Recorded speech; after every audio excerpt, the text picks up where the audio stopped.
Would you rather be a safe haven or a destination that no one cares to visit? The truth is that you are begging for attention that should have been rightfully yours, but in doing so, you have just signed the death certificate of your own relevance. You believe that being helpful, being available and sacrificing your wills is the ultimate proof of love, when in fact it is only the ultimate proof of your insecurity. No one desires what they already have in a full, guaranteed and suffocating way. Human desire does not feed on presence, it feeds on the abyss between wanting and having. Zero contact is not an internet trick to get someone to send you a message, it is a molecular restructuring of your identity with the other. When you stop reacting, you take back the oxygen that was being used to inflate the ego of others. Something changes in silence, not because the other has become good, but because their control mechanism has broken. If you want to understand the cold mechanics behind absence and how silence rebuilds your value, subscribe now. This is not a self-help channel, it is a laboratory of human behavior applied to brutal reality.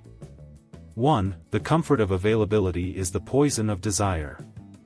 You've become a piece of furniture in that person's life. You know that couch that's been in the living room for 10 years? No one looks at it, no one compliments it, but everyone expects it to be there when they decide to sit down.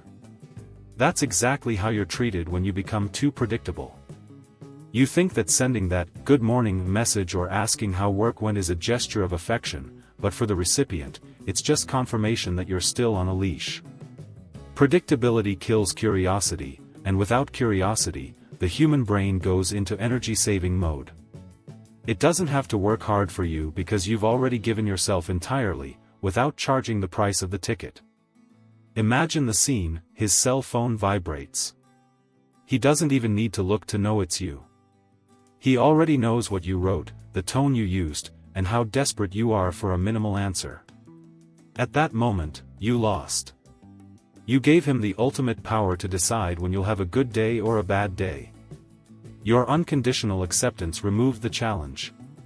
Human beings are programmed to value what's scarce, what's difficult, what demands achievement.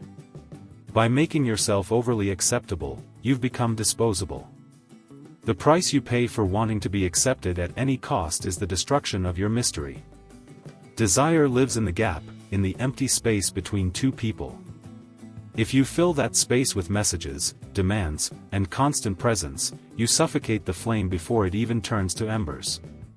You've become a guarantee, and guarantees don't generate passion, they generate boredom.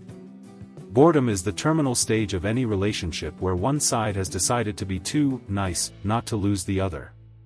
When you cut off contact, the first thing that dies is this predictability. The other looks at his cell phone and the silence is deafening. He waits for your hi, waits for your like, waits for your sign of life, and finds nothing. This pattern break causes a psychological short circuit. His brain, which was used to ignoring you safely, now has to process an anomaly. Where are you? Who are you with? Why did you stop orbiting his world? Doubt is the first seed of obsession. The blind acceptance you offered was what allowed the other to step on you with tranquility. He knew that, no matter what you did, you would be there. By removing this safety net, you force the other to face their own imbalance. You stop being the boring, safe haven and become a question mark. And the human being can't stand questions, he needs answers. If you don't give them away, he starts looking for them, and it's in this search that the value you've lost begins to be rebuilt in his mind. 2. The break of intermittent reinforcement. He who dominates silence dominates the game. Most people are addicted to emotional crumbs. You get a viewed and unanswered, and spend the rest of the day trying to figure out what you did wrong. After 3 days of silence, the person sends you an emoji and you feel on top of the world. Congratulations, you've been trained like a lab animal. That's the intermittent reinforcement. The uncertainty of the reward is what keeps you hooked. The problem is, until now, you were the rat, and the other was the scientist holding the lever. When you decide on zero contact, you reverse the lab's position. You stop seeking the reward and take the lever out of the other's hands. The moment you stop reacting to their stimuli, whether they be teasing, disappearances, or empty messages, you cut off the supply of validation that fueled that person's ego. They relied on your desperation to feel powerful. Without your desperation, their power evaporates, and they are forced to look at their own mediocrity. Think about the power dynamics: who needs whom more? Until yesterday, it was obvious that you needed him. Every time you broke the silence to ask, "Is everything okay?" you reaffirmed this dependence. Strategic silence is not about giving back, it is about declaring emotional independence. It is saying, without using words, that your life continues to follow its own course, regardless of the choices or presence of that person. This generates a deep discomfort in the other, who begins to question their own importance. The psychological mechanism here is simple: the wounded ego seeks restoration. If the other was used to having you as a satellite, the moment you step out of orbit creates a vacuum. This vacuum is filled by anxiety. The person begins to wonder if you have found someone better, if you have finally realized that they are not worth the effort, or if you have simply grown tired of being humiliated. This uncertainty is far more powerful than any conversation or DR you could have. It's not about pretending you don't care, it's about acting like you don't care until your mind gets the message. Silence is the sharpest tool there is because it doesn't leave room for counterarguments. If you talk, you give ammunition. If you keep quiet, the other has to fight their own ghosts. He begins to project a strength on you that you may not even have yet, but it's this perception of strength that changes the hierarchy of the relationship. The control you so much desire does not come from direct action, but from strategic omission. When you stop feeding the cycle of chase and flight, escape loses its meaning. The other has no one else to run from, so he stops. And when he stops, he looks back. And if you are not there, running around panting, he will feel the first chill down his spine of real loss. Loss is only felt when replacement or return is no longer guaranteed. 3. The wounded ego and the need to regain territory. No one likes to lose what they consider theirs. Even if the person doesn't want you for a serious relationship, they want your adoration. They want to know that if they snap their fingers, you show up. That's emotional territory. When you get into zero contact, you're dispossessing that territory. The other realizes that the fence has fallen and that they no longer rule those lands. The immediate reaction is not love, it's an urgent need to reassert dominance. That's why, after a few weeks of silence, test messages appear. That, "I saw this and remembered you," or a random like on an old photo. Make no mistake, this isn't sawdade, it's sonar. They're sending a signal to see if you still respond, if you're still there. If you respond promptly, you give the territory back to them, and the interest disappears at the same second. Their ego has been restored, their territory is safe, and they can ignore you again. The strength of silence lies in withstanding these low-quality tests. When you ignore the superficial rapprochement attempt, you signal that the price of entry into your life has gone up. You are no longer the wasteland where anyone walks in and parks. Now, you are a high-value private property. This shift in perception is what turns discarding into regret. The other begins to realize that the ease with which he had you was a privilege he squandered. Human behavior is driven by loss aversion. We suffer more from losing $10 than we are happy from gaining $10. In the relationship, it's the same thing. While you were there, you were guaranteed profit. Now that you're gone, you're an accounting loss in the other person's ego. To stop this pain, their ego will start creating narratives about you. You'll become more interesting, more mysterious, and more attractive simply because you're no longer available to be validated. Zero contact acts directly on the narcissistic wound of the other.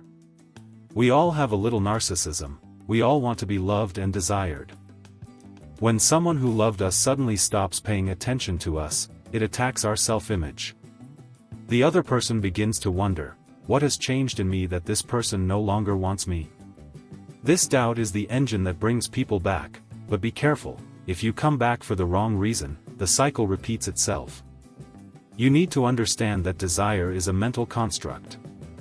What the other person feels about you is based on the image they have of you. If the image was of someone dependent, the desire was zero. If the image is now of someone who has moved on and who has self-control, the interest is reborn. But this interest is fragile.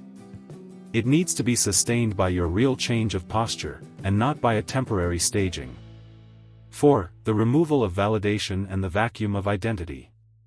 Often, the other person uses you as a mirror to feel good. They know you're attractive because you look at them with desire, they know you're smart because you laugh at all their jokes. You're the official provider of self-esteem for someone who's possibly just as insecure as you are. When you withdraw your presence, you withdraw the mirror. Suddenly, this person looks at themselves and no longer sees that flattering reflection you provided. They feel empty. This identity vacuum is frightening. Without you to validate each step, the other has to face their own shadows. They begin to realize that the freedom they wanted so much without you is actually a cold loneliness. The absence of someone who validates us is like a withdrawal crisis. The other will miss you not necessarily, but the way they felt when they were with you. And for the human brain, this distinction is irrelevant at first, the pain is the same.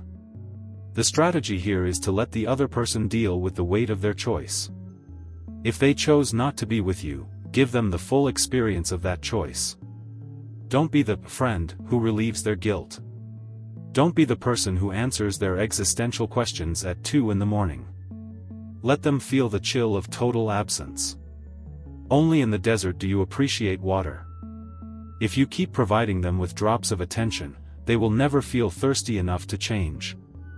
Depth psychology teaches us that identity is formed in relation to the other. We are who we are in part because of how the world reacts to us. When you cease any reaction, you remove the ground from under the other person's feet. They lose the reference of who they are in your life. This state of disorientation is what precedes major changes in behavior. It's the moment when the proud decides to break the silence and the indifferent begins to stalk their social networks. It's not about cruelty, it's about reality. You've spent too much time trying to carry the identity of the relationship on your shoulders. Now, you let go of the weight. What happens when you let go of a weight that someone else should also be holding? She stumbles. She feels the impact. That impact is necessary for there to be any possibility of future respect. Without the fear of loss, there is no respect in human dynamics. Withdrawing validation is an act of self-protection that works as a psychological offensive. You're recovering the energy you wasted trying to make the other person see you. Now, you use that energy to see yourself. And ironically, the moment you stop focusing on the other and start focusing on yourself, you become the most interesting object on that person's radar. The focus shifted, and the gravitational field followed the focus. 5. Emotional scarcity as a tool for revaluation.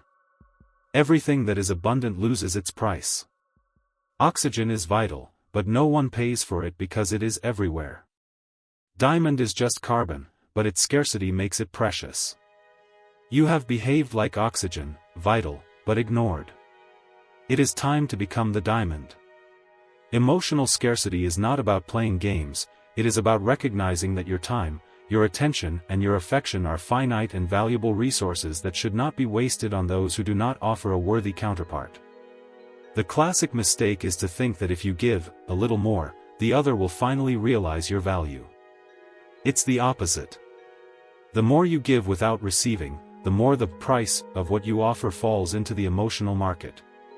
In zero contact, you stop the inflation of your own devaluation. You remove your product from the market.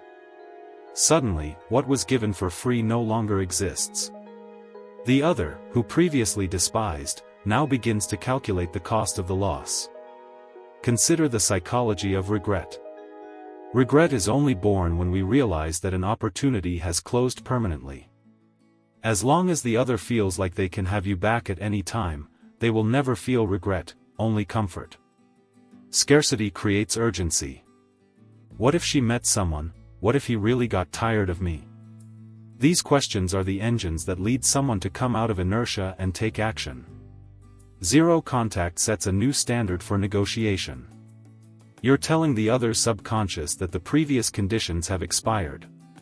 If they want access to you again, they'll have to pay a much higher price in terms of investment, respect, and commitment.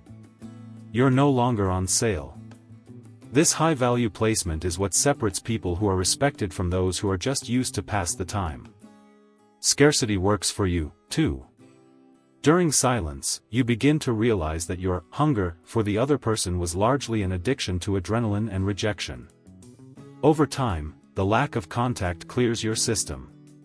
You begin to see the person as they really are, rather than as the idealized projection you created.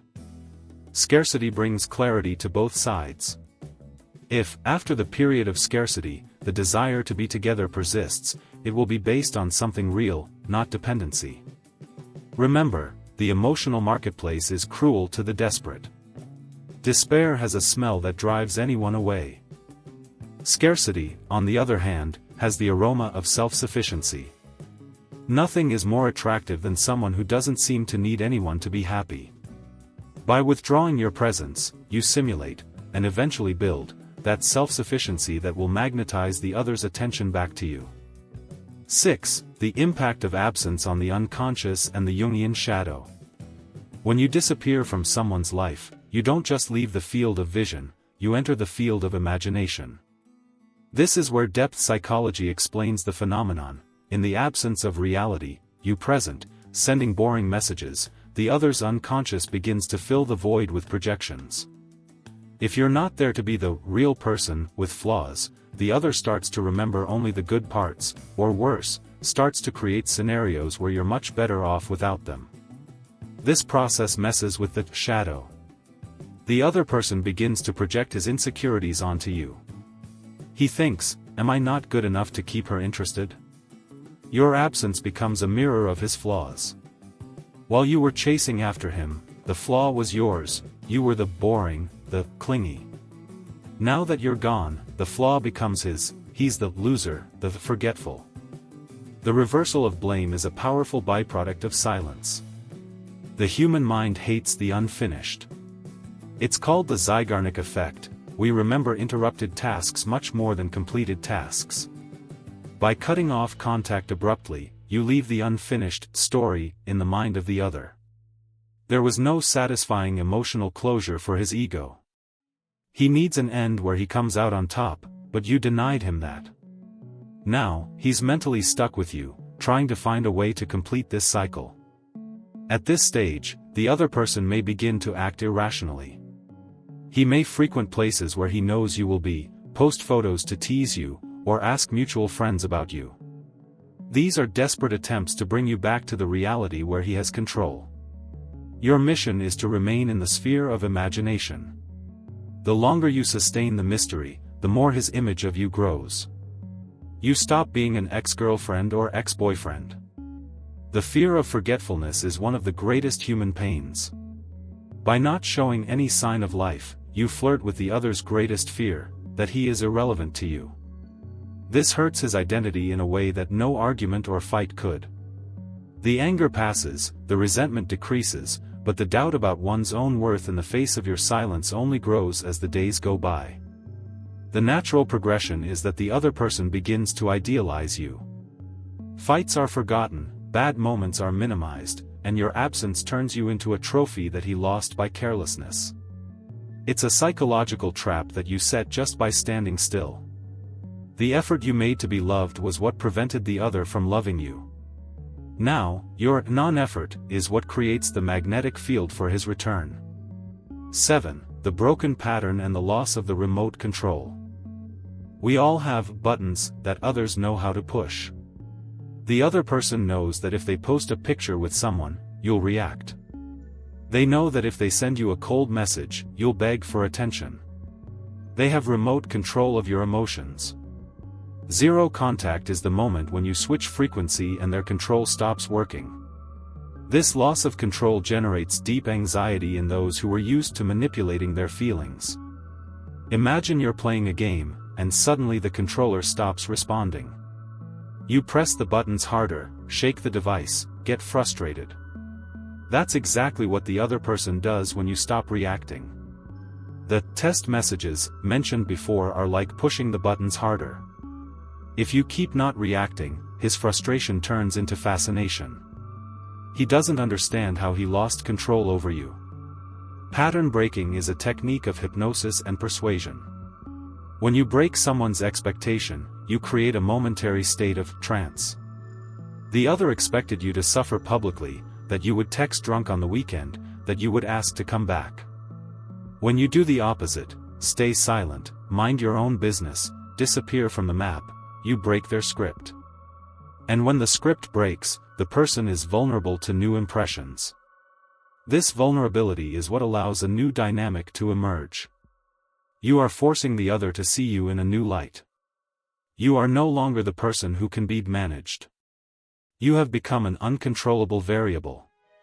In the world of relationships, the one who is uncontrollable is the one who dictates the rules. The other goes from being the director of your life to a simple spectator who does not know what will happen in the next scene. Silence also protects your dignity. Each time you reacted to teasing or neglect, you lost a little self-respect, and the other person realized it. Now, each day of silence is a brick in rebuilding your personal authority. You're proving to yourself, and to him, that you own your reactions. Self-control is the most intimidating and attractive trait a human being can possess. Don't underestimate the power of doing nothing. In a society addicted to action and immediate response, inaction is a superior form of strategy. You're playing the long-term game. While the other burns energy trying to understand your silence, you save yours to rebuild yourself. The remote control is now in your hands, and the channel you're passing through is that of your own evolution. 8. Substitution anxiety, the ghost of the other. One of the most visceral mechanisms that zero contact awakens is the fear of competition.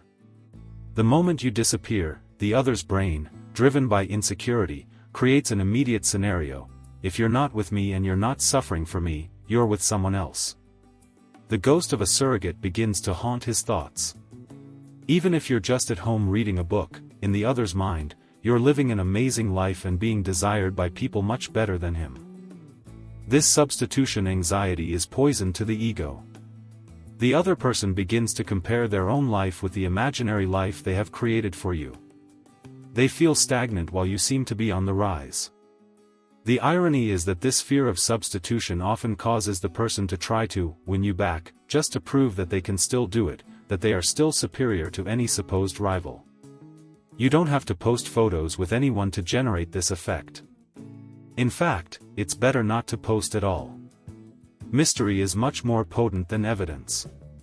If you post a photo with someone, the other feels angry and can use that as an excuse to hate you. If you don't post anything, their imagination knows no bounds. They create much more painful and elaborate scenarios than any photo could show. Absolute silence is the fertile soil where the other's paranoia grows. The psychology of possession comes into play here. We don't want certain things until we see someone else wanting it. Zero contact removes you from their possession and puts you in the open market. Uncertainty about who is getting access to what was once theirs generates an almost animal urgency. The other feels the need to mark territory, to send a signal, to make sure the door hasn't been locked for them yet. But be careful, this reaction of the other is purely instinctive. If you give in to the first sign of jealousy from him, you confirm that you were just playing a little game. Real strength comes from keeping silent even when the other begins to show signs of despair. You need this feeling of loss to mature. He needs to move from the startle phase to the phase of awareness that if he doesn't change radically, he has lost you forever. Substitution anxiety also serves to burn the last bridges of your dependency. When you realize that the other only cares when they think you have someone else, you understand how superficial their interest was. This gives you the lucid cold you need not to accept crumbs when they finally come back.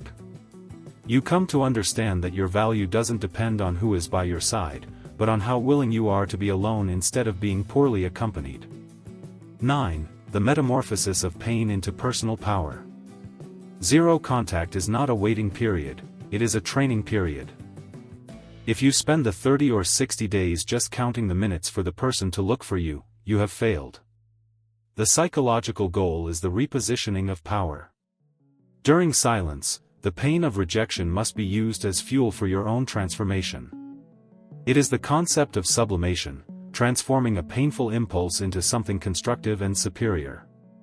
When you stop spending energy monitoring other people's lives, you're left with a surplus of time and focus. Use this to become the version of yourself that the other person wouldn't even have the courage to address. Improve your body, your career, your mind, your social circle. The idea is that if and when there is a reunion, you will be such a different and superior person than the one who was rejected, that the other person will feel a reality check. He needs to feel that he has lost his timing, and that you are now out of his league. The real turning point happens when zero contact stops being a strategy to bring the other back and becomes your new lifestyle. It is the moment when you realize that silence is no longer a weapon against the other, but a shield for you. You discover that the peace of not having to deal with the instability of others is worth much more than the momentary validation of a message on WhatsApp. This is the apex of power, when you no longer want control over the other because you have finally gained control over yourself. This energy shift is felt by the other, even at a distance. There is a kind of non-local communication in intense relationships. When you finally give up and move on for real, the other feels the emotional umbilical cord cut. It's usually at this moment, when you don't care so much anymore, that the person shows up with the promises you wanted to hear months ago. Life has this sense of cruel irony: the payback happens when you stop waiting. Metamorphosis requires you to face your own symbolic death. You need to let die the version of yourself that accepted little, that begged for love and that had no limits. Zero contact is the grave of this pathetic version.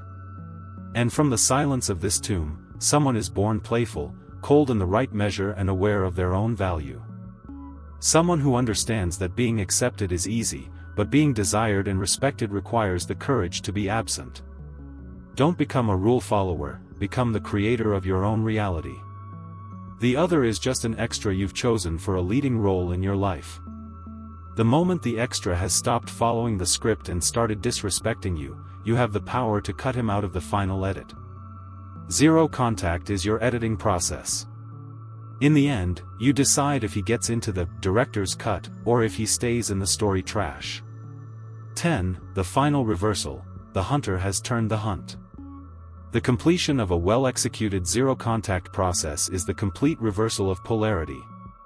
In the beginning, you were the hunter, the one who sought, who surrounded, who tried to secure affection. The other was the hunted, always escaping, always elusive. At the end of the process, silence has turned you into something rare and valuable, something that cannot be hunted because it leaves no trace. The other, frustrated by the vacuum, takes on the role of hunter. He begins to track his steps, to try to understand his signals, to look for gaps in his armor of silence. He is now the one who experiences anxiety, insomnia, and doubt. He now knows what the weight of an unanswered message is. This reversal is not just a satisfaction for his ego, it is a necessary lesson in balance. Respect only exists between equals or when there is a perception of mutual strength. By reversing the roles, you re-establish the balance of forces. The final learning is that desire is the child of lack. In order for someone to desire you, that person needs to feel your absence in the flesh. They need to imagine life without you and discover that this life is grayer, more dull, and less challenging. If you never give that absence a chance to be felt, you never give love a chance to be acknowledged. The price of being accepted unconditionally is to be ignored. The price of being desired is to be willing to walk away and not look back. Stand firm in your purpose. The world is full of people who accept anything for fear of loneliness. Don't be one of them. Use the power of the invisible, use the power of what is not said and the power of what is not shown. In the game of seduction and respect, the winner is the one who has the greatest ability to endure emptiness without breaking. When you master this art, no one else has the power to reject you, because you have already become the prize. The strategy does not fail because it is based on the biology of the ego and the mechanics of desire. What fails is human execution, the finger that trembles and sends the message at the wrong time, the heart that falters and accepts the lame excuse. If you keep your coolness and lucidity, you will see the system work with the precision of a Swiss watch. The other will come back, or you will become someone so great that their return will be just an irrelevant detail in your new life. Remember, the greatest form of control is not to hold the reins tightly, it is to let go of them and see that the other person does not know where to go without you. The game is only over when you decide that he no longer deserves your move. Until then, silence is your best voice. The moment you stop chasing is the exact moment when the game changes hands, and if you're patient enough to endure the silence, you'll find that the one who really had the power was never the one who left, but the one who had the strength not to beg for the return.